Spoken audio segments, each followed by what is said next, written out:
الله عليه وسلم وشر الأمور محدثاتها وكل محدثة بدعة وكل بدعة ضلالة وكل ضلالة في النار. وقال الله تعالى: يا أيها الذين آمنوا اتقوا الله حق تقاته ولا تموتن إلا وأنتم مسلمون. وقال الله تعالى: يا أيها الناس اعبدوا ربكم الذي خلقكم من نفس واحدة وخلق منها زوجها وبث منهما رجالا كثيرا ونساء واتقوا الله الذي تساءلون به والأرحام إن الله كان عليكم رقيبا. وقال الله تعالى: يا أيها الناس اتقوا الله يا أيها الذين آمنوا اتقوا الله حق تقاته ولا تموتن إلا وأنتم مسلمون. وقال الله تعالى في كلامه المجيد وفي فرقانه الحميد: أعوذ بالله من الشيطان الرجيم. بسم الله الرحمن الرحيم. قاف والقرآن المجيد بل عجبوا أن جاءهم منذر منهم وقال الكافرون هذا شيء عجيب.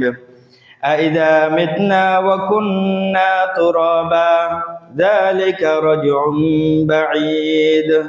قد علمنا ما تنقص الأرض منهم وعندنا كتاب حفيظ. আয়াতুল আখির। আলহামদুলিল্লাহ। সমস্ত প্রশংসা, যাবতীয় গুণগান সেই মহান রব্বুল আলামিনের দরবারে, যে মহান রব্বুল আলামিন আমাদেরকে প্রত্যেক সপ্তাহের ন্যায় আজকেও সালাতুল জুমা আদায় করার জন্য আসার এবং বসার তৌফিক দান করেছেন। এজন্য সকলেই শুকরিয়া পাঠ করি আলহামদুলিল্লাহ।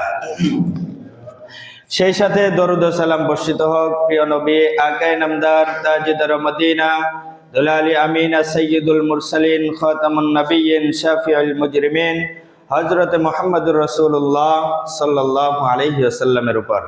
সংক্ষিপ্তভাবে আমরা দরুদ আদায় করি, দরুদ পাঠ করি। আল্লাহুম্মা সাল্লি আলাইহি আল্লাহুম্মা বারিক আলাইহি।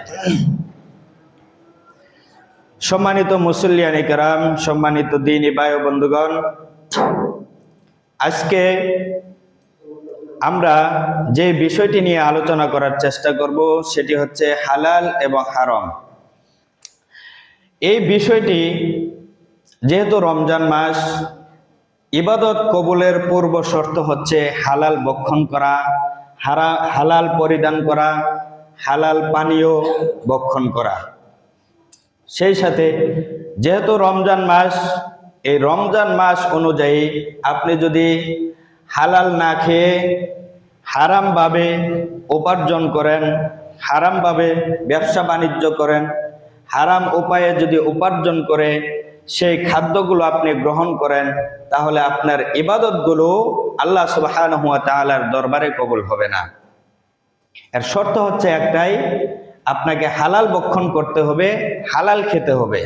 ইবাদত কবুলের পূর্ব শর্তই হচ্ছে হালাল খাবার, হালাল গ্রহণ করতে হবে। শুধু খাবার নয়, আপনি যে কোনো ক্ষেত্রে যান, আপনাকে হালালটাই নিতে হবে। এটা হচ্ছে ইবাদত কবুলের পূর্ব শর্ত। সেই সাথে আল্লাহ সুবহানাহু ওয়া তাআলা পবিত্র কোরআনের 2 নম্বর সূরা 168 নম্বর আয়াতের মধ্যে আল্লাহ সুবহানাহু ওয়া তাআলা উল্লেখ করেছেন, ইয়া আইয়ুহান নাস। নাস অর্থ হচ্ছে মানুষ, সকল মানুষদেরকে একত্রে বলেছেন, হে মানুষ সকল, কুলু মিম্মা ফিল আরদি হালালান তাইয়্যিবা। পৃথিবীর ভিতরে হালালান তাইয়্যিবা, যেগুলো হালাল উত্তম রয়েছে সেগুলো থেকে তোমরা কুলু খাও, সেগুলো থেকে আমরা খাও এবং ভক্ষণ করো। ওয়ালা তাত্তাবিউ খুতুওয়াতিশ শাইতান, এবং কি তোমরা শয়তানের পদঙ্ক অনুসরণ করো না। ইন্নাহু লাকুম আদুউম মুবিন, নিশ্চয় সে হচ্ছে তোমাদের চিরশত্রু। এই আয়াত থেকে আমাদের কিছু ব্যাখ্যা রয়েছে। তাফসীরগণ বলেছেন, মানুষদেরকে আল্লাহ সুবহানাহু ওয়া তাআলা একত্রে কেন ডাকলেন? সকল মানুষদেরকে উল্লেখ করে বললেন, কেন এই কথাগুলো বললেন? তাফসীরকারীগণ এই আয়াতের ব্যাখ্যায় বলেছেন, মানুষদেরকে একত্রিত করে ডাকার কারণ হচ্ছে যাতে সমস্ত মানুষ, সমস্ত মাখলুকের ভিতরে সমস্ত মানুষ, এই মানুষগুলো যাতে কুলু মিন তাইয়্যিবাতি, আল্লাহ সুবহানাহু ওয়া তাআলার হালালগুলো ভক্ষণ করে, হালাল খাবারগুলো যাতে খায়, এজন্য আল্লাহ সুবহানাহু ওয়া তাআলা সকল মানুষদেরকে একত্রে ডাকে এই কথাটা বলেছেন। ইন্নাহু লাকুম আদুউম মুবিন ওয়ালা তাত্তাবিউ খুতুওয়াতিশ শাইতান, তোমরা শয়তানের পদঙ্ক অনুসরণ করবে না। ইন্নাহু লাকুম আদুউম মুবিন, নিশ্চয় সে হচ্ছে তোমাদের চিরশত্রু। তারপরের আয়াতে আল্লাহ সুবহানাহু ওয়া তাআলা বলেছেন, যেহেতু সমস্ত মানুষদেরকে একত্রিত করে বলেছেন, এখন আবার আরেকটু ভিন্নভাবে, আলাদাভাবে আল্লাহ সুবহানাহু ওয়া তাআলা আরেকটু ভিন্নভাবে বলার চেষ্টা করেছেন। 2 নম্বর সূরার 172 নম্বর আয়াত। এই আয়াতের মধ্যে আল্লাহ সুবহানাহু ওয়া তাআলা বলেছেন, ইয়া আইয়ুহাল্লাযীনা আমানু, হে ঈমানদারগণ। প্রথম আয়াতে বলেছেন সকল মানুষদেরকে একত্রে বলেছেন, আর এই আয়াতের ভিতরে বলেছেন ইয়া আইয়ুহাল্লাযীনা আমানু, যারা ঈমান এনেছো, কুলু মিন তাইয়্যিবাতি মা রাযাকনাকুম, অর্থাৎ আল্লাহ সুবহানাহু ওয়া তাআলা বলছেন যে আমার দেওয়া রিজিক থেকে তোমরা ভক্ষণ করো। অর্থাৎ আল্লাহ সুবহানাহু ওয়া তাআলা যে রিজিক দেয় সেই রিজিক থেকে তোমরা ভক্ষণ করো। ওয়াশকুরু লিল্লাহি, এবং আল্লাহ সুবহানাহু ওয়া তাআলার শুকরিয়া আদায় করো। ইন কুনতুম ইয়্যাহু তা'বুদুন, যদি তোমরা তারই ইবাদত করে থাকো। আগের আয়াতে বলেছেন সমস্ত মানুষদেরকে, পরের আয়াতে বলেছেন ঈমানদার ব্যক্তিদেরকে। ঈমানদার ব্যক্তিদেরকে এই কথাগুলো বলেছেন যে আমি যে তোমাদেরকে রিজিক দিয়েছি সেই রিজিক থেকে তোমরা খাও, তোমরা অবৈধ পথে তোমরা যেও না। যেই পথগুলো আল্লাহ সুবহানাহু ওয়া তাআলার পথ নয়, যেই পথগুলো শয়তানের পথ, সেই পথে তোমরা অবলম্বন করো না। এই আয়াতের ব্যাখ্যায় ওয়াশকুরু লিল্লাহ, এবং যেই রিজিক আল্লাহ সুবহানাহু ওয়া তাআলা দিয়েছেন সেই রিজিক খেয়ে ওয়াশকুরু লিল্লাহ, আল্লাহ সুবহানাহু ওয়া তাআলার শুকরিয়া আদায় করো। ইন কুনতুম ইয়্যাহু তা'বুদুন, যদি তোমরা তারই ইবাদত করে থাকো। এক, প্রথমে বলেছেন সমস্ত মানুষদেরকে, 2 নম্বর আয়াতে বলেছেন সমস্ত ঈমানদার ব্যক্তিদেরকে। 3 নম্বর আয়াত সূরা মুমিনুন 51 নম্বর আয়াত। এই আয়াতের ভিতরে আল্লাহ সুবহানাহু ওয়া তাআলা বলেছেন ইয়া আইয়ুহার রাসূল, সমস্ত রাসূলদেরকে বলেছেন হে রাসূলগণ, কুলু মিনাত তাইয়্যিবাতি, হালাল রিজিক ভক্ষণ করো, উত্তম রিজিক ভক্ষণ করো। ওয়া'মালু সালিহা, শুধু উত্তম রিজিক ভক্ষণ করলেই হবে না, ওয়া'মালু সালিহা, সৎ আমলগুলো করো। ইন্নী বিমা তা'মালুনা আলিম, আর তোমরা যে সম্বন্ধে যা কিছু করো না কেন সব কিছুর ভিতরেই আমি অবগত আছি, তোমরা যাই করো না কেন। এই 3টি আয়াত থেকে আমাদের কিছু শিক্ষা রয়েছে। প্রথমে আল্লাহ সুবহানাহু ওয়া তাআলা সমস্ত মানুষদেরকে একত্রিত করে বললেন তোমরা হালাল খাও, হালাল ভক্ষণ করো। 2 নম্বর আয়াতে বললেন যে সমস্ত মানুষ তো একত্রে এক কথা মানবে না, কারণ হচ্ছে এটার ভিতরে অনেক বেঈমান রয়েছে, অনেক ইহুদি রয়েছে, অনেক খ্রিস্টান রয়েছে, অনেক বিধর্মী রয়েছে, সমস্ত মানুষ এই কথা মানবে না। তখন বললেন ঈমানদারদেরকে, যে ঈমানদাররা কি করবে? হালাল ভক্ষণ করবে এবং আল্লাহ সুবহানাহু ওয়া তাআলার শুকরিয়া আদায় করবে যদি তারই ইবাদত করে থাকে। আবার কিছু রয়েছে, যেমন দেখবেন যে কাফের গোষ্ঠী, মুশরিক গোষ্ঠী, বেঈমান গোষ্ঠী যেগুলো আছে, এগুলাও কিন্তু কিছু কিছু ক্ষেত্রে তারা হালাল ভক্ষণ করার চেষ্টা করে। এজন্য আল্লাহ সুবহানাহু ওয়া তাআলা বলেছেন, ইন কুনতুম ইয়াহু তা'বুদুন, যদি তোমরা আমারও ইবাদত করে থাকো, অর্থাৎ ইবাদত করতে হবে আল্লাহ সুবহানাহু ওয়া তাআলা। আপনি যত হালাল ভক্ষণ করেন না কেন, যত হালাল খাদ্যই খান না কেন, যত হালাল উপার্জন করেন না কেন, আপনার ইন কুনতুম ইয়াহু তা'বুদুন, একমাত্র আল্লাহ তাআলার ইবাদত করতে হবে। তৃতীয় নম্বর আয়াতের ভিতরে আল্লাহ সুবহানাহু ওয়া তাআলা বলেছেন, সমস্ত রাসূলদেরকে একত্রিত করে বলেছেন, তোমরা হালাল খাবে, উত্তম খাদ্য প্রদান করবে, উত্তম খাদ্য তোমরা খাবে, এবং ওয়ামালুস সালিহা, সৎ আমলগুলো তোমরা করবে। ইন্নী বিমা তা'মালুন আলিম, আর তোমরা যেগুলো করো, যে কাজগুলো করো না কেন, সেগুলোর ব্যাপারে আমি অবশ্যই অবগত রয়েছি। হাদিসের একটি ঘটনা আপনাদেরকে শোনাই। মেশকাত হাদিস নাম্বার 2760। এই হাদিসের ভিতরে আল্লাহ রাসূল সাল্লাল্লাহু আলাইহি ওয়াসাল্লাম এর যুগে একজন ব্যক্তি রাসূল সাল্লাল্লাহু আলাইহি ওয়াসাল্লাম সাহাবীদেরকে নিয়ে দরজ দিচ্ছেন, সাহাবীদেরকে সামনে নিয়ে কিছু কথা বলছেন। ওই সময় একজন ব্যক্তি, সাহাবীরা ওই ব্যক্তিকে চিনে না, আর ওই ব্যক্তিও সাহাবীদেরকে চিনে না। আবার এমনও হয়েছে, সে ব্যক্তি যে দূর দূরান্ত থেকে যদি সফর করে, তাহলে তার চুলগুলি এলোমেলো থাকবে, তাদের মুখের ভিতরে একটা ক্লান্তির একটা ছাপ থাকবে, ঠিক এরকম নেই। কিন্তু কাছের মানুষ হলে তারা তো চিনত, এরকম চিনেও না। আর দূর দূরান্ত থেকে যে সফর করেছে, এরকম কোনো ছাপও নেই। তো ওই ব্যক্তি এক খোলা মাঠের ভিতরে বসে, খোলা একটা মাঠের ভিতরে বসে আল্লাহ সুবহানাহু ওয়া তাআলার দরবারে হাত উঠিয়ে বলছে, ইয়া রব্বি ইয়া রব্বি, আল্লাহ সুবহানাহু ওয়া তাআলাকে ডাকছে। রাসূল সাল্লাল্লাহু আলাইহি ওয়াসাল্লাম ওই সময় সাহাবীদেরকে উদ্দেশ্য করে বললেন, ওয়া মাতআমুহু হারামুন, ওই ব্যক্তি যে খাদ্য গ্রহণ করে সেই খাদ্যটা হচ্ছে হারাম। ও মাশরাবুহু হারামুন, ওই ব্যক্তি যে পানীয় পান করে সেটা হচ্ছে হারাম। ও মালবাসুহু হারামুন, আর ওই ব্যক্তি যে পোশাক পরিধান করেছে সেই পোশাক হচ্ছে হারাম। ও গুদিয়া বিল হারাম, আর তার সমস্ত শরীর হচ্ছে হারাম দ্বারা গঠিত হয়েছে। ফাইন্না ইস্তাজাবু লিজালিক, তার দোয়া কিভাবে কবুল হতে পারে? সাহাবীদেরকে রাসূল সাল্লাল্লাহু আলাইহি সাল্লাম এরকম ভাবে বললেন। যেমন দেখেন, আপনি যদি ব্যবসায়িক ক্ষেত্রে দুর্নীতি করেন, ব্যবসায়িক ক্ষেত্রে অন্য মানুষকে ওজনে কম দেন, তাকে ঠকিয়ে ফেলেন, অথবা হারাম কোনো ব্যবসার সাথে লেনদেনে আপনি আবদ্ধ রয়েছেন, এই সমস্ত কর্মকাণ্ড করে যদি, এই সমস্ত কাজগুলো করে যদি আপনি উপার্জন করেন, ওই উপার্জন যদি আপনার খাদ্যের ভিতরে লাগে, ওই উপার্জন হারাম। আর ওই উপার্জন যদি আপনার পোশাকের ভিতরে লাগে, ওই উপার্জন হারাম, ওই পোশাক হারাম। ওই খাদ্য যদি আপনার পানীয়র ভিতরে লাগে, পানির ভিতরে লাগে, ওই পানি হারাম, আপনার জন্য হারাম হবে। আপনি যত ইবাদত করেন না কেন, আপনার ইবাদত কবুল হবে না। এটা আমি বলিনি, এটা রাসূল সাল্লাল্লাহু আলাইহি সাল্লাম বলেছেন। যদি কবুলই হতো, তাহলে ওই ব্যক্তিকে উদ্দেশ্য করে রাসূল সাল্লাল্লাহু আলাইহি সাল্লাম সাহাবীদেরকে এই কথাগুলো বলতেন না।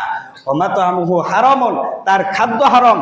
ও মাশরাবুহু হারামুন, তার পানীয় হারাম। ও মালবাসুহু হারামুন, তার পোশাক হারাম। তার সমস্ত দেহ যে গঠিত হয়েছে, সমস্ত কিছু হারাম, তার দোয়া কিভাবে কবুল হবে? এই কথাগুলো তো রাসূল সাল্লাল্লাহু আলাইহি সাল্লাম বলতেন না। আপনাকে এই রমজান মাস আপনি যত কর্মকাণ্ড করছেন না কেন, আপনি যত হারামভাবে উপার্জন করছেন না কেন, সবগুলো ছেড়ে দিয়ে এই রমজান মাসে তওবা করে একনিষ্ঠভাবে তওবা করে আপনি আল্লাহর দিকে ফিরে আসুন। হারামগুলোকে বর্জন করুন, হালাল ভক্ষণ করুন, আপনার ইবাদত কাজে আসবে। যদি লা ইলাহা ইল্লাল্লাহ এটাও করে থাকেন, অথবা ন্যূন থেকে ন্যূনতম, ছোট থেকে ছোট ইবাদত যদি আপনি করেন, আপনার ইবাদত ইনশাআল্লাহ কবুল হবে, যদি হারাম না থাকে। আর আপনি যদি হারাম ভক্ষণ করেন, ইবাদত করেন, আপনার ইবাদত কবুল হবে না। যেমন দেখেন, একটা উদাহরণ বলছি। একজন লোক একটা ব্যবসা করে, তো ব্যবসা করার ক্ষেত্রে ওই ব্যক্তি আবার বলছে যে আমার ব্যবসাতে কিছু ভেজাল রয়েছে, এটা আমার সাথে ঘটনা, আমার সাথে ঘটেছে আর কি। আমি ব্যবসা করি, আমার এই ব্যবসায় অনেক ভেজাল মুক্ত জিনিস রয়েছে। তো আরেকদিন কথা হলো, ওই ব্যক্তি বলছে ভেজাল যুক্ত ব্যবসা আমি যতই করি না কেন, আমি মসজিদে 5 ওয়াক্ত সালাত আদায় করার চেষ্টা করি। তো ওই সালাত কিভাবে কবুল হবে? যদি কবুল হতো ওই হাদিসের উদ্দেশ্যে আপনি চলে যান, ওই হাদিসে চলে যান। আপনার ব্যবসার ভিতরে আপনি হারাম যুক্ত করছেন, আপনার ব্যবসা অবৈধভাবে ব্যবসা করছেন, আপনার তো ইবাদত কবুল হওয়ার কথা না, আপনার ইবাদত কবুল হবে না। ইবাদত কবুল হতে হলে আপনাকে হালাল ভক্ষণ করতে হবে, হালাল খেতে হবে, হালাল ভাবে পরিধান করতে হবে, লিবাস পোশাক যত কিছু আছে সব কিছু হালাল ভাবে আপনার উপার্জন করে এগুলাকে আপনাকে পরিচ্ছন্ন করতে হবে এবং এগুলো আপনাকে পড়তে হবে।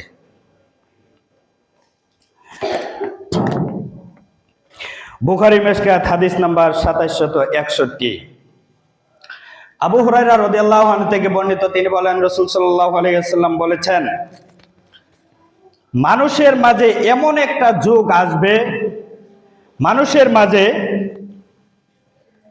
ইয়াতি আলান নাসি জামানুন লা ইয়ানালুল মারউ মা আখাযা মিনহু আমিনাল হালালি আম মিনাল হারাম। মানুষের মাঝে এমন একটা যুগ আসবে, যেই যুগে মানুষ উপার্জন করবে ঠিকই, কিন্তু বুঝবে না কোনটা হালাল কোনটা হারাম।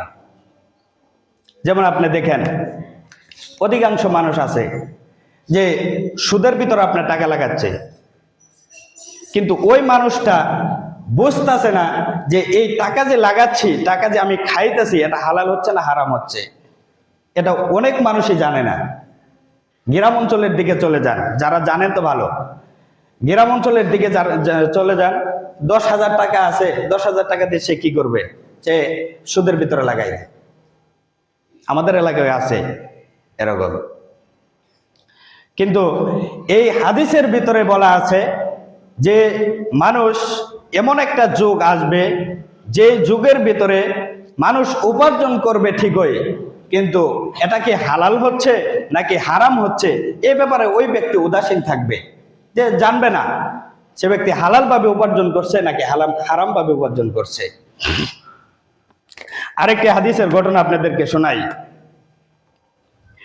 নোমান ইবনে বাশির রাদিয়াল্লাহু আনহু থেকে বর্ণিত, তিনি বলেন রাসূল সাল্লাল্লাহু আলাইহি ওয়াসাল্লাম বলেছেন, ইন্নাল হালালা বাইয়িন, নিশ্চয় হালাল হচ্ছে স্পষ্ট, স্পষ্ট হালাল। ওয়া ইন্নাল হারামা বাইয়িন, আর হারামও হচ্ছে স্পষ্ট। আমরা জানি সুদ হারাম, ঘুষ হারাম, জিনা করা হারাম, ব্যভিচার করা হারাম, চুরি করা হারাম, এগুলো স্পষ্ট, এগুলোর ভিতরে কোনো ভেদাভেদ নেই, কোনো সন্দেহ নেই। কিন্তু রাসূল সাল্লাল্লাহু আলাইহি সাল্লাম এই হাদিসের ভিতরে বলেছেন যে এমনও কিছু সন্দেহযুক্ত বিষয়, কিছু বিষয় রয়েছে যে বিষয়গুলো মানুষ বুঝতে চায় না যে এটা কি হালাল নাকি হারাম। তো ওই সময় আপনি দ্বিধাদ্বন্দ্বে পড়ে আপনি কি করবেন? খটকা লেগে গেছে, তখন আপনি কি করবেন? রাসূল সাল্লাল্লাহু আলাইহি সাল্লাম বলছেন, ওই সময় ওই খটকাযুক্ত বিষয়, সন্দেহযুক্ত বিষয় আপনি ছেড়ে দিবেন, ওই সন্দেহযুক্ত বিষয় বর্জন করে ফেলবেন। আর যেটা আপনার কাছে মনে হয় এটা সন্দেহ নেই, এটা সম্পৃক্ত সম্পূর্ণভাবে এটা হালাল, তো আপনি ওটাকে মেনে চলবেন। তো এটা করলে কি হবে? রাসূল সাল্লাল্লাহু আলাইহি সাল্লাম বলছেন যে সন্দেহযুক্ত বিষয় যে ব্যক্তি মেনে চলবে, সে ব্যক্তির অন্তর, মান, ইজ্জত, সম্মান, মান সম্মান সব কিছু পবিত্র থাকবে। 2 নম্বর বিষয়, যে ব্যক্তি ওই সন্দেহযুক্ত কাজ করবে, তার মান, ইজ্জত, মান সম্মান সব কিছু ধূলিসাৎ হয়ে যাবে এবং কি আখিরাতের ভিতরে সে ব্যক্তি ক্ষতিগ্রস্তদের অন্তর্ভুক্ত হবে। এই হাদিসের ভিতরে একটি উদাহরণ পেশ করছেন, যেমন একজন রাখাল তার কিছু বকরি অথবা বেড়া অথবা ছাগল যখন চারণ ভূমিতে চড়ায়, তখন ওই সময় নিষিদ্ধ কিছু এলাকা থাকে, যেমন আমাদের বাংলাদেশের একটা বর্ডার রয়েছে, ইন্ডিয়ার একটা বর্ডার রয়েছে, ঠিক সেরকম ভাবে যারা ক্ষেত খোলা আবাদ করে, তো দেখেন ধান যদি হয়ে যায় ওই সময় ওই ধান খেতে যদি ছাগলে খেয়ে ফেলে, তাহলে সেটা কিন্তু ধান ক্ষেত ছাগলের জন্য এবং যে চড়াই তার জন্য নিষিদ্ধ। এখন আল্লাহ রসুল সাল্লাল্লাহু আলাইহি ওয়াসাল্লাম ওরকম ভাবে একটা উদাহরণ পেশ করছেন, যেমন বলছেন যে প্রত্যেক বাদশাহের একটা করে নির্দিষ্ট এলাকা রয়েছে, যেমন রাখালের একটা নির্দিষ্ট এলাকা রয়েছে যেখানে চারণ ভূমি রয়েছে, সেখানে সে বকরি পালন করবে। আর মালিকেরও ঠিক সেরকম ভাবে একটা ভূমি রয়েছে যেখানে সে ব্যক্তি ক্ষেত আবাদ করবে। ঠিক সেরকম ভাবে আল্লাহ সুবহানাহু ওয়া তাআলার একটা চারণ ভূমি রয়েছে, একটা ভূমি রয়েছে, সেই ভূমিতে যতক্ষণ পর্যন্ত হালাল ভক্ষণ করবে ততক্ষণ পর্যন্ত ঠিক আছে, আর যখন হারাম প্রবেশ করবে ততক্ষণ পর্যন্ত আপনার অন্তরটা বিকৃত হবে। ওয়াজালিকা ওয়াহিয়াল কলবু, আর সেটা হচ্ছে কলব, অন্তর। এই অন্তরটা হচ্ছে আপনার হালাল এবং হারামের মধ্যে পার্থক্য। আপনার এই অন্তরটা কি হালাল দিয়ে ভক্ষণ করবেন, হালাল দিয়ে পূরণ করবেন, নাকি হারাম দিয়ে পূরণ করবেন? যেমন এই হাদিসের ভিতরে বলেছেন প্রত্যেক বাদশাহের একটা নির্দিষ্ট এলাকা রয়েছে, সেই নির্দিষ্ট এলাকার ভিতরে যেমন মানুষ প্রবেশ করতে পারে না, বকরি ওখান থেকে খেতে পারে না, ঠিক সেরকম ভাবে আল্লাহ সুবহানাহু ওয়া তাআলার নির্দিষ্ট একটি এলাকা রয়েছে, সেখানে হারাম প্রবেশ করতে পারবে না। আর এটার নাম হচ্ছে কি? অন্তর, কলব। আল্লাহ সুবহানাহু ওয়া তাআলা আমাদেরকে হালাল ভক্ষণ করার তৌফিক দান করুন, সকলে বলেন আমিন। রাসূল সাল্লাল্লাহু আলাইহি ওয়াসাল্লাম একটি হাদিসের ভিতরে তিনটি জিনিস উল্লেখ করেছেন, যেমন রাসূল সাল্লাল্লাহু আলাইহি ওয়াসাল্লাম বলেছেন সামানুল কালবি খবিসুন, কুকুর বিক্রয়ের মূল্য এটা হচ্ছে হারাম, এবং কি ওমাহরুল বাগিয়ে, জিনাকারী, যে ব্যক্তি পতিতার ব্যবসা করে সেই উপার্জন যে করে সেটা হচ্ছে হারাম। ওকাসবুল হাজ্জামি, যে ব্যক্তি হিজামা করে, রক্ত মোক্ষণ করে, রক্ত বের করে টাকা নেয়, টাকা চেয়ে নেয়, সেটাকে রাসূল সাল্লাল্লাহু আলাইহি সাল্লাম হারাম বলেছেন। রাসূল সাল্লাল্লাহু আলাইহি সাল্লাম আরেকটি হাদিসের ভিতরে বলেছেন কুকুর বিক্রয়ের মূল্য হারাম। জিনাকারী, ব্যভিচারকারী, যারা পতিতায় ব্যবসা করে, ব্যবসার সাথে যারা সম্পৃক্ত, ঘর ভাড়া দেয় অথবা তাদের সাথে লেনদেন করে, সমস্ত বিষয়, সব বিষয়াদির ভিতরে যেই টাকা উপার্জন করে, যেই লেনদেন করে, সেগুলো হচ্ছে হারাম। তারপর তৃতীয় নাম্বার বলেছেন গণকের উপার্জন করা হারাম। যেমন কিছু মানুষ রয়েছে যারা বানর নিয়ে হাত দেখে অথবা নিজের ভাগ্য পরিবর্তন করার চেষ্টা করে, নিজের ভাগ্য দেখে এই সমস্ত উপার্জন করে, যারা এই সমস্ত বিষয় নিয়ে উপার্জন করে, সেই সমস্ত বিষয় হচ্ছে হারাম। এই সমস্ত বিষয় যদি কোনো মানুষ করে থাকে, সেই যদি এই টাকাগুলো ভক্ষণ করে, সে ব্যক্তির জন্য হারাম হবে। রাসূল সাল্লাল্লাহু আলাইহি ওয়াসাল্লাম আরেকটি হাদিসের মধ্যে 7টি জিনিস উল্লেখ করেছেন। 7টি হারামের ক্ষেত্রে আল্লাহ রাসূল সাল্লাল্লাহু আলাইহি ওয়াসাল্লাম বলেছেন, 1 নাম্বার আনসামানিদ দামি, যে ব্যক্তি রক্ত মোক্ষণ করে, হিজামা করে টাকা চেয়ে নেয়, সে ব্যক্তির জন্য ওই টাকা হারাম। ওয়াসামানুল কালবি, যে ব্যক্তি কুকুর বিক্রয় করে, কুকুর পালন করে, কুকুর বিক্রয় করে সেই টাকা উপার্জন করে, সেগুলো হচ্ছে হারাম। অকাসবুল বাগিয়ে, যে ব্যক্তি পতিতার ভিতরে থাকে। দেখেন আমাদের বাংলাদেশে এমন একটা নিয়ম, যে নিয়ম রাসূল সাল্লাল্লাহু আলাইহি ওয়াসাল্লাম এমন ভাবে নিষেধ করেছেন, এটা তো বাংলাদেশের ভিতরে এবং সমস্ত মানুষদের ক্ষেত্রে এটা হচ্ছে নির্লজ্জতা। আর সেটার ব্যাপারে সাইন করা হয়েছে, যেগুলোর ব্যাপারে বলা হয়েছে, যেগুলো সাইন করা আছে, সরকারি থেকে অনুমোদন দেওয়া আছে, সেগুলো বৈধ, আর যেগুলো লাইসেন্স করা নাই সেগুলো হচ্ছে অবৈধ। যেমন আমরা কিরকম দেশে বাস করি, এই দেশে বাস করলে দেখেন একটা হারাম বিষয়, এই হারাম বিষয়ে যদি কোনো মানুষ লাইসেন্স দেয় অথবা বৈধতা প্রমাণ করে, সে ব্যক্তির ঈমান থাকবে। একটা হারাম বিষয়ের ভিতরে যদি কোনো মানুষ সাইন করে এটাকে হালাল বানায়, সে ব্যক্তির ঈমান কখনো থাকবে। যদি কোনো মানুষ একটা জিনিস হারাম, যেমন পতিতা, যদি কোনো মেয়ে ওই পতিতার ভিতরে যায়, আর ওই পতিতার ভিতরে যে পুরুষগুলো কাজ করে, পতিতার টাকা নেয়, মেয়েকে ভর্তি করে, ছেলে ভর্তি করে, এই সমস্ত বিষয়াদির ভিতরে যারা যারা সম্পৃক্ত রয়েছে এবং যাদের সাইন রয়েছে, সে ব্যক্তির সমস্ত উপার্জন এগুলো হচ্ছে হারাম। এগুলো হারাম আমি বলিনি, আল্লাহ রাসূল সাল্লাল্লাহু আলাইহি সাল্লাম বলছেন। 4 নাম্বার, ওয়ালানা আকালার রিবা, যে ব্যক্তি সুদ ভক্ষণ করে, সুদ খায়, সুদ দেয়, সুদের সাথে সম্পৃক্ত থাকে এবং সুদের কাগজ টানাটোনা করে এবং কি সাইন নেওয়ার জন্য এক জায়গা থেকে আরেক জায়গায় যায়, এই সমস্ত ব্যক্তি যারা সম্পৃক্ত রয়েছে, সমস্ত ব্যক্তির উপার্জন হবে হারাম, এরা হালাল খায় না।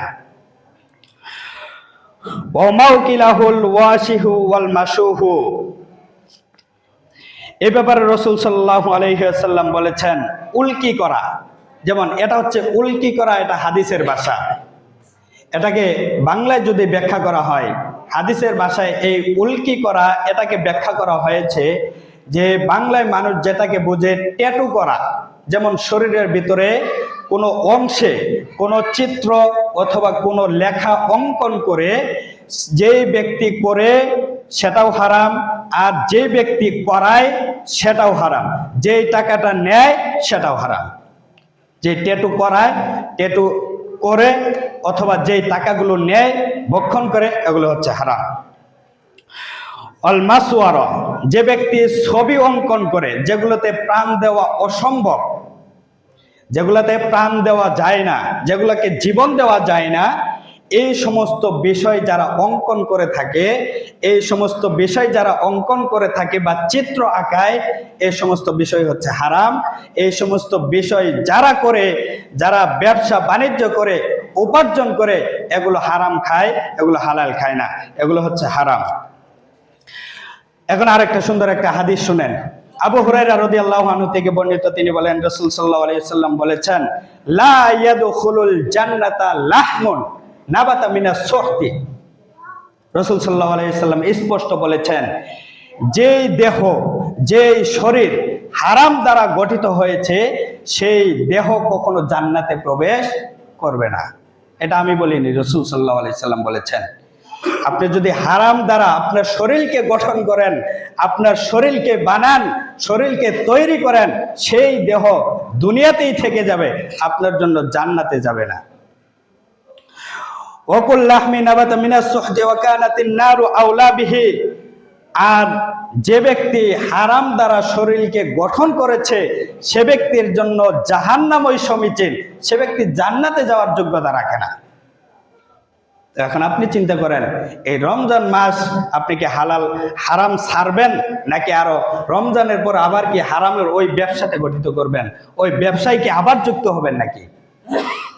আপনি যত উপার্জন করেন না কেন, আপনি যত কাজ করেন না কেন, আপনি যত ধনী হন না কেন, আপনার এই টাকাগুলো যদি হারাম হয়, আপনি কখনো জান্নাতে প্রবেশ করতে পারবেন না। 2 নম্বর হাদিস, রাসূল সাল্লাল্লাহু আলাইহি ওয়াসাল্লাম বলেছেন, যে কাজের ভিতরে কোনো সন্দেহ থাকে অথবা খটকা থাকে, এই সমস্ত কাজগুলো বিরত থাকতে হবে। হারাম নয় কিন্তু খটকা রয়েছে, হারাম না কিন্তু খটকা রয়েছে, এটা সন্দেহ রয়েছে, কিন্তু ওটাকে আপনাকে বর্জন করতে হবে।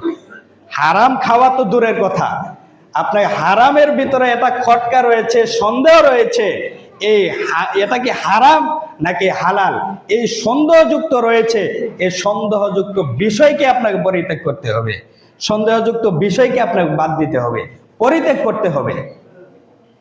তো রাসূল সাল্লাল্লাহু আলাইহি ওয়াসাল্লাম এই ক্ষেত্রে আমাদেরকে বলেছেন, সন্দেহ এবং দ্বিধার ক্ষেত্রে খটকা সৃষ্টি হয়। যেমন যদি কোনো মানুষ একটা কাজ করতে থাকে, একটা হারাম কাজে লিপ্ত হয়ে যায়, হবে হবে এরকম আশঙ্কাজনক যে সন্দেহ রয়েছে এই কাজটা হালাল নাকি হারাম, এই সন্দেহজনক বিষয়টা যদি বাদ না দেয়, তাহলে রাসূল সাল্লাল্লাহু আলাইহি ওয়াসাল্লাম বলেছেন সে ব্যক্তি একদিন হারামে লিপ্ত হয়ে যাবে। আমাদেরকে অবশ্যই হালাল গ্রহণ করতে হবে এবং হারামকে পরিত্যাগ করতে হবে। আল্লাহ সুবহানাহু ওয়া তাআলা আমাদের তৌফিক দান করুন, সকলে বলেন আমিন। আবু বকর সিদ্দিক রাদিয়াল্লাহু আনহু, তিনি তার একজন গোলাম ছিলেন। তো সেই গোলামে কিছু খাবার নিয়ে আসলেন, আবার কিছু হাদিসে পাওয়া যায় কিছু খেজুর নিয়ে আসছেন। তো আবু বকর রাদিয়াল্লাহু আনহু সে না বুঝে না জেনে ওই খাদ্যগুলো গ্রহণ করলেন, অথবা খেজুরগুলোকে গ্রহণ করে ফেললেন, খেয়ে ফেললেন। তো ওই সময় ওই গোলামে বলেছিলেন যে ইয়া আবু বকর রাদিয়াল্লাহু আনহু, আমি যে এই উপার্জনগুলো করেছি, আমি যে এই খাদ্যগুলো নিয়েছি, অথবা আপনাকে যে এই খাদ্যগুলো দিয়েছি, এটা কিসের খাদ্য, এটা কি আপনি জানেন? তখন আবু বকর রাদিয়াল্লাহু আনহু বলেছিলেন, না, এটা তো আমি জানি না। তখন ওই গোলামে বলেছিল, জাহেলি যুগের ভিতরে আমি গণকি করতাম, আমি গণকগিরি করতাম, মানুষের ভাগ্য নির্ধারণ করতাম। ওই সময় আমাকে মানুষ কিছু খাদ্য দিত অথবা টাকা দিত, ওই টাকা দিয়ে অথবা ওই খাদ্যগুলো নিয়ে আপনাকে দিয়েছি। এই সময় আয়েশা রাদিয়াল্লাহু আনহা, তার থেকে বর্ণিত, আয়েশা রাদিয়াল্লাহু আনহা বললেন, আবু বকর রাদিয়াল্লাহু আনহু মুখের ভিতরে হাত ঢুকিয়ে দিয়ে সমস্ত যত কিছু খেয়েছিলেন সব কিছু বমি করে ফেলে দিলেন। এটা হচ্ছে তাকওয়া, আপনার জন্য তাকওয়া, না জেনে খেয়ে ফেলছেন।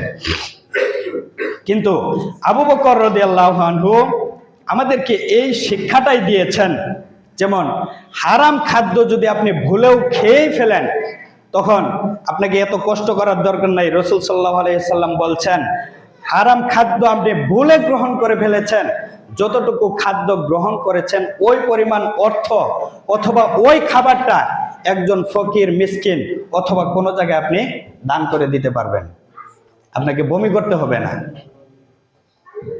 আল্লাহ সুবহানাহু ওয়া তাআলা আমাদেরকে হালাল ভক্ষণ করার তৌফিক দান করুন, সকলে বলেন আমিন।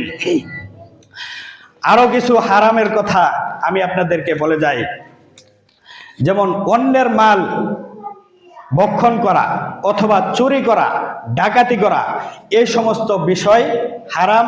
যারা চুরি করে, যারা ডাকাতি করে, অন্যায়ভাবে মানুষের সম্পদ ভক্ষণ করে, মানুষের সম্পদ নিয়ে ফেলে, এই সমস্ত উপার্জনগুলো যারা করে, এই সমস্ত বিষয় হচ্ছে হারাম। আর আপনি যদি নিজে খান সেটাও হবে হারাম, আর আপনি যদি পরিবারকে খাওয়ান এটার দায় দায়িত্ব আপনাকেই নিতে হবে। অতএব এই আপনার পরিবারের যে আপনি হারাম খাওয়িয়েছেন, ওই হারামের যে পাপ রয়েছে এটা আপনাকে নিতে হবে। তারপর আসেন মিথ্যা করা, মিথ্যা কথা বলা এবং প্রতারণা করা। এই সমস্ত মিথ্যা বলে, ব্যবসায়িক মিথ্যা বলে অথবা আপনার যে কোনো উপার্জনের ক্ষেত্রে আপনি মিথ্যা বলে যদি আপনি উপার্জন করেন, এই সমস্ত বিষয় হারাম। এবং কি এর থেকে যত ইনকাম হবে, যত উপার্জন হবে, সমস্ত কিছুই হারাম হবে। আল্লাহ সুবহানাহু ওয়া তাআলা আমাদেরকে হালাল ভক্ষণ করার তৌফিক দান করুন, সকলে বলেন আমিন। অশ্লীলতা এবং অবৈধ সম্পর্ক, যেমন আমরা বলে থাকি আমাদের রাষ্ট্রের নিয়ম বাল্য বিবাহ হচ্ছে হারাম, কিন্তু বাল্য সম্পৃক্ত করা একজন ছেলের সাথে আরেকজন মেয়ে, যুবক যুবতী বয়স, এই বয়সে প্রেম করা হালাল নাকি? এই সমস্ত বিষয়ে যারা বলেন বাল্য বিবাহ হারাম, তো আমাদের ক্ষেত্রে শরিয়া অনুযায়ী বাল্য বিবাহকে হালাল করা দরকার। কারণ হচ্ছে একজন মেয়ে মানুষ যখন তার প্রথম মাসিক শুরু হয় তখন থেকে সহবাসের সক্ষমতা রাখে। তো ওই সময় থেকে যদি আপনি একজন গার্জিয়ান, আপনি পিতা, ওই সময় থেকে আপনার ছেলে অথবা আপনার মেয়ে যত ধরনের অবৈধ কাজ কর্ম করবে, সমস্ত পাপের একাংশ আপনি পিতা এবং আপনি মাতা হিসেবে পেয়ে যাবেন। কারণ হলো আপনারই তো দোষ। আপনি আপনার ছেলে বড় হয়েছে, আপনার মেয়ে বড় হয়েছে, কেন বিয়ে দিচ্ছেন না? আপনার ছেলে মেয়ে বড় হওয়ার সাথে সাথে, সাবালক হওয়ার সাথে সাথে আপনাকে বিবাহ বন্ধনে আবদ্ধ থাকতে হবে। না হয় বাংলাদেশের এমন পরিস্থিতি হবে, যেমন কিছু টাকা রোজগারের জন্য, কিছু টাকা ইনকাম করার জন্য সেই মেয়ে আপনার পতিতালয়ে গিয়ে ভর্তি হবে, সেই ছেলে আপনার পতিতালয়ে যাবে। কারণ কি? আপনি তো বিবাহ দিচ্ছেন না, তার সঙ্গিনী পাচ্ছে না। তো এই সমস্ত বিষয়ে যারা উপার্জন করবে, যারা টাকা দিবে, যারা টাকা নিবে, এই সমস্ত বিষয় হচ্ছে হারাম। এই সমস্ত বিষয়ে যারা বক্ষণ করবে সবগুলোই হারাম হবে, এবং কি পোশাক পরিচ্ছন্ন যত কিছু করুক না কেন সবগুলোই হবে হারাম। আল্লাহ সুবহানাহু ওয়া তাআলা আমাদেরকে এই রমজানের ওসিলা করে হালাল বক্ষণ করার তৌফিক দান করুন। সকলে বলেন আমিন। বারাকাল্লাহু লানা ওয়া লাকুম ফিল কুরআনিল আযীম ওয়া নাফা'না ওয়া ইয়্যাকুম বিল আয়াতি ওয়া যিকরিল হাকীম। ইন্নাহু তাআলা জাওয়াদুন কারীমুন মালিকুম রাউফুর রহিম।